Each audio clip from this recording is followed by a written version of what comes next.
பல ஊர்களுக்கு சென்று அருணகிரிநாத பெருமான் முருகனை பற்றி திருப்புகழ் பாடியிருக்காரு. திருவண்ணாமலையில மட்டும்தான் 8 முருகனை பாடியிருக்காரு. திருவண்ணாமலைக்குள்ள 8 முருகன் கோவில்கள் இருக்கு. 8 முருகன் கோவிலுக்கும் தனித்தனியா திருப்புகழ் பாடியிருக்காரு. அங்கேயே பிறந்து அங்கேயே வாழ்ந்து அங்கேயே வளர்ந்தவராச்சு. அதனால படிவும் தனமும் மனமும் குணமும் குடியும் குலமும் குடிபோகியவா அடியந்தமிழா அயில்வேல் அரசே மிடியென்று ஒரு பாவி வழி படினே.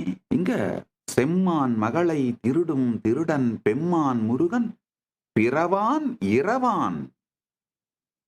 அதாவது செம்மான் மகளை திருடும் திருடன் சொல்றாரு வள்ளி. தாயார் வள்ளியும் தேவசேனையும் இச்சாசக்தி கிரியாசக்தியின் வடிவங்கள். இவர் ஞானசக்தி. ஞானசக்தி இச்சாசக்தி கிரியாசக்தி இரண்டையுமே தனக்குள் வாங்கிவிடும். இச்சாசக்தி கிரியாசக்தி இரண்டையும் தனக்குள் வாங்கிவிட்டால் அஜாதம் என்கின்ற சத்தியம் புரியும். நல்லா புரிஞ்சுக்குங்க. இச்சாசக்தியினால் கிரியாசக்தியா அல்லது கிரியாசக்தியினால் இச்சாசக்தியான்றதா இங்க சிருஷ்டி திருஷ்டியா திருஷ்டி சிருஷ்டியா எனும் வாதம். ஆழ்ந்து புரிந்து கொள்ளுங்க. நாம ஏன் இந்த இடத்துல செம்மான் மகளை திருடும் திருடன் பெம்மான் முருகன்ற அந்த முருகப்பெருமானுடைய குணத்தை சார்ந்த பெயரை இங்க ஏன் அஜாதத்தை பற்றி சொல்லும் பொழுது சொல்றாருன்னா,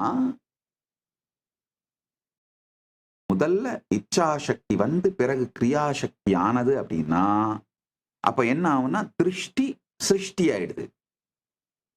இல்ல முதல்ல கிரியாசக்தி வந்து பிறகு இச்சாசக்தி வந்ததுன்னா அப்போ சிருஷ்டி திருஷ்டி ஆயிடுது. எத்தனை பேருக்கு புரியுது? இருப்பதை பார்க்கிறோமா, பார்க்க விரும்புவதை இருப்பாக்குகின்றோமா?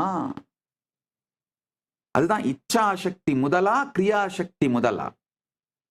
எது பலமானது, எது முதல், எது ஆதி? இந்த கன்ஃபியூஷனுக்குள்ள போனாலே மாயையில் மாட்டி விடுவோம்.